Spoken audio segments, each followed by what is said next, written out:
नमस्कार, ये आकाशवाणी शिमला है। अब आप राजकुमारी चंदेल से प्रादेशिक समाचार सुनिए। आज के मुख्य समाचार।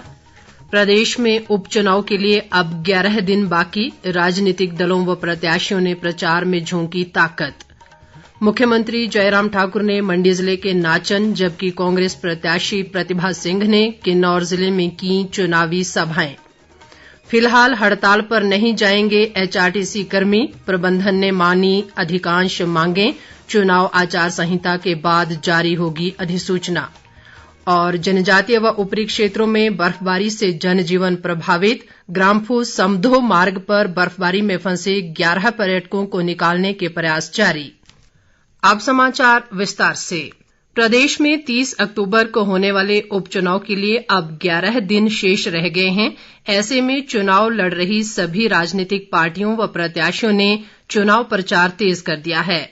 मंडी संसदीय सीट के अलावा अर्की, फतेहपुर और जुब्बल कोटखाई विधानसभा क्षेत्र में दोनों प्रमुख पार्टियों भाजपा व कांग्रेस के दिग्गज नेता प्रचार में जुटे हुए हैं। भाजपा के वरिष्ठ नेता व मुख्यमंत्री जयराम ठाकुर ने आज मंडी जिले में नाचन क्षेत्र के जाछ और सयांज में चुनावी सभाएं की। उन्होंने दावा किया कि चारों सीटों पर भाजपा की जीत होगी, क्योंकि कांग्रेस ने चुनाव से पहले ही हार मान ली है। जयराम ठाकुर ने कहा कि कांग्रेस नेताओं को ये बात रास नहीं आ रही है कि भाजपा ने मंडी संसदीय सीट से एक पूर्व सैन्य अधिकारी को अपना प्रत्याशी बनाया। उन्होंने कहा कि केंद्र की भाजपा सरकार ने भ्रष्टाचार पर अंकुश लगाने में कामयाबी हासिल की है और पिछले 7 वर्षों में सरकार की सबसे बड़ी उपलब्धि ये है कि इस दौरान भ्रष्टाचार का एक भी मामला नहीं आया है। मुख्यमंत्री ने मतदाताओं से पार्टी प्रत्याशी ब्रिगेडियर कुशाल ठाकुर के पक्ष में मतदान की अपील की। दूसरी ओर मंडी संसदीय क्षेत्र से कांग्रेस प्रत्याशी प्रतिभा सिंह ने आज किन्नौर जिले के अनेक स्थानों पर चुनावी रैलियों को संबोधित किया। उन्होंने भाजपा पर ज्वलंत समस्याओं से लोगों का ध्यान भटकाने का आरोप लगाया। उन्होंने कहा कि नौतोड़ बंद कर भाजपा सरकार ने किन्नौर जिले के लोगों के साथ बड़ा अन्याय किया है। प्रतिभा सिंह ने कहा कि बढ़ती बेरोजगारी व महंगाई की ओर भाजपा का कोई ध्यान नहीं है और इस पर अंकुश लगाने की दिशा में कोई भी प्रयास नहीं किए जा रहे हैं। उन्होंने आगामी उपचुनावों में कांग्रेस पार्टी की जीत का दावा करते हुए कहा कि लोगों ने बदलाव का मन बना लिया है। प्रतिभा सिंह ने कहा कि वे मंडी संसदीय क्षेत्र के विकास में कोई कोर कसर नहीं छोड़ेंगी और जनजातीय इलाकों का भी प्राथमिकता के आधार पर विकास करवाया जाएगा। मुख्यमंत्री जयराम ठाकुर ने दावा किया है कि कोविड की विकट परिस्थितियों के बावजूद राज्य सरकार ने प्रदेश का संतुलित विकास किया है। मंडी में कल देर रात एक पत्रकार वार्ता में उन्होंने कहा कि हर विधानसभा क्षेत्र में 100 करोड़ रुपए से अधिक के विकास कार्य करवाए गए हैं, जो अपने आप में एक बड़ी उपलब्धि है। जयराम ठाकुर ने संतुलित विकास न करवाने संबंधी विपक्ष के आरोपों को निराधार बताया और कहा कि हेलीकॉप्टर के इस्तेमाल को लेकर भी कांग्रेस पार्टी आधारहीन बयानबाजी कर रही है। विपक्ष के नेता मुकेश अग्निहोत्री ने कहा है कि सभी कांग्रेस नेता उपचुनाव को लेकर एकजुट होकर पार्टी की जीत के लिए काम कर रहे हैं। उन्होंने कहा कि कांग्रेस पार्टी सैनिकों व पूर्व सैनिकों का सम्मान करती है, जबकि भाजपा नेता इस मुद्दे को लेकर अनाप शनाप बयानबाजी कर रहे हैं। अग्निहोत्री ने सभी सीटों पर कांग्रेस की जीत का दावा किया। सूचना व प्रसारण मंत्री अनुराग सिंह ठाकुर ने कहा है कि स्वच्छ भारत अभियान के अंतर्गत अब तक देश भर से 50 लाख किलोग्राम से भी अधिक कचरा एकत्रित किया गया है। कचरा साफ करने के लिए 1 महीने तक चलने वाला स्वच्छ भारत अभियान 1 अक्टूबर को शुरू किया गया था। अनुराग ठाकुर ने बताया कि देश के विभिन्न हिस्सों से 75 लाख टन से अधिक कचरे की सफाई की जाएगी। मुख्य चुनाव अधिकारी सी पाल रासू ने आज शिमला में राज्य नोडल अधिकारियों के साथ उपचुनाव को लेकर एक समीक्षा बैठक की। इसमें पुलिस, आबकारी व कराधान और आयकर विभाग के अधिकारियों ने भाग लिया। सीपाल रासू ने प्रदेश की सीमाओं पर निगरानी के लिए व्यापक प्रबंध करने के निर्देश दिए ताकि मादक द्रव्यों, नकदी और अवैध शस्त्र की संभावित खपत पर नियंत्रण रखा जा सके। प्रदेश भाजपा ने कांग्रेस पार्टी पर उपचुनाव के दौरान बेबुनियाद मुद्दे उठाकर जनता को गुमराह करने का आरोप लगाया है।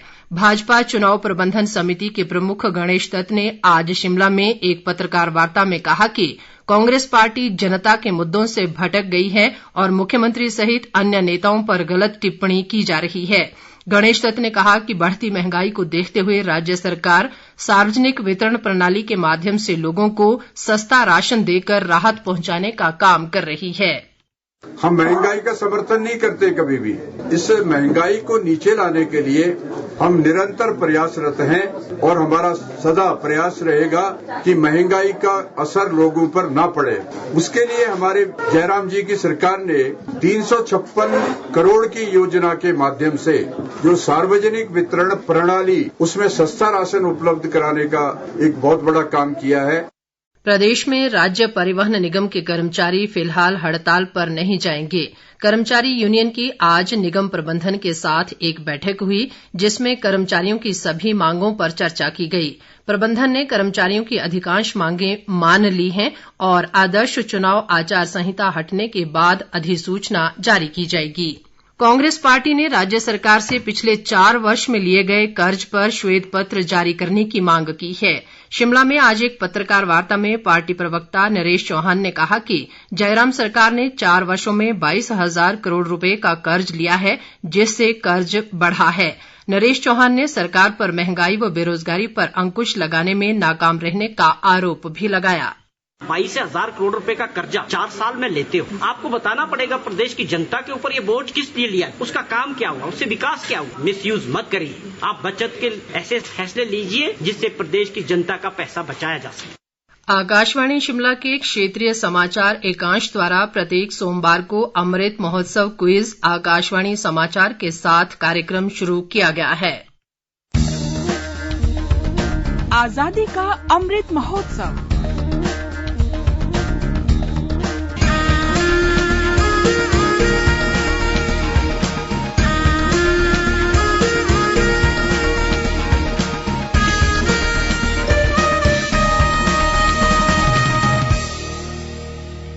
आज का प्रश्न है, अप्रैल 1929 में केंद्रीय लेजिस्लेटिव असेंबली में बम गिराने वाले क्रांतिकारी नेता कौन थे? आप अपना जवाब हमें इस बुलेटिन के समाप्त होते ही हमारी ईमेल adnewsshimla@gmail.com पर भेज सकते हैं। जवाब देते समय श्रोता अपना स्थान, मोबाइल नंबर और फोटो भी साथ भेजें। ईमेल पर सबसे पहले जवाब देने वाले 10 श्रोताओं में से लकी ड्रॉ के माध्यम से विजेता का चयन किया जाएगा। विजेता का नाम कल शाम इसी समय समाचार बुलेटिन में प्रसारित होगा। पुरस्कारों के लिए सहयोग दे रहे हैं हिम ऊर्जा हिमाचल प्रदेश। चलो अब अक्षय ऊर्जा अपनाएं, अपने प्रदेश को आगे बढ़ाएं। अधिक जानकारी के लिए अपने निकटतम हिम ऊर्जा कार्यालय से संपर्क करें। प्रदेश के जनजातीय व ऊपरी क्षेत्रों में आज दूसरे दिन भी हिमपात का क्रम जारी है, जबकि अन्य इलाकों में वर्षा हो रही है। मौसम विभाग ने प्रदेश के ऊपरी इलाकों में हिमपात जबकि निचले क्षेत्रों में भारी वर्षा का अलर्ट जारी किया है। लाहौल स्पीति जिले के लोसर में 5 इंच जबकि कोकसर व दारचा में 3 इंच से अधिक ताजा हिमपात हो चुका है। कुंजुम और बारालाचा दर्रे पर 2 फुट से अधिक हिमपात हुआ है। बर्फबारी के कारण मनाली लेह राष्ट्रीय उच्च मार्ग दारचा से आगे वाहनों की आवाजाही के लिए बंद हो गया है, जबकि ग्राम्फू समदो मार्ग भी यातायात के लिए बंद है। इस मार्ग पर बातल के समीप 2 वाहनों में 11 पर्यटक फंस गए हैं और बचाव दल फिलहाल इन पर्यटकों तक नहीं पहुंच पाया है। इसके अलावा शिंकुला दर्रे के पास भी सीमा सड़क संगठन के कुछ मजदूर बर्फबारी में फंसे हैं। राज्य परिवहन निगम ने सुरक्षा की दृष्टि से केलंग मनाली के बीच बस सेवाओं को स्थगित कर दिया है। प्रशासन ने कोकसर से लोसर और लोसर से चंदरताल मार्ग आगामी आदेशों तक बंद कर दिए हैं। किन्नौर, चंबा और कुल्लू जिलों की ऊंची चोटियों पर भी हिमपात हुआ है। मौसम विभाग ने अगले 2 दिन प्रदेश में मौसम साफ रहने की संभावना जताई है। अंत में मुख्य समाचार एक बार फिर। प्रदेश में उपचुनाव के लिए अब 11 दिन बाकी, राजनीतिक दलों व प्रत्याशियों ने प्रचार में झोंकी ताकत। मुख्यमंत्री जयराम ठाकुर ने मंडी जिले के नाचन जबकि कांग्रेस प्रत्याशी प्रतिभा सिंह ने किन्नौर जिले में की चुनावी सभाएं। फिलहाल हड़ताल पर नहीं जाएंगे एचआरटीसी कर्मी, प्रबंधन ने मानी अधिकांश मांगें, चुनाव आचार संहिता के बाद जारी होगी अधिसूचना।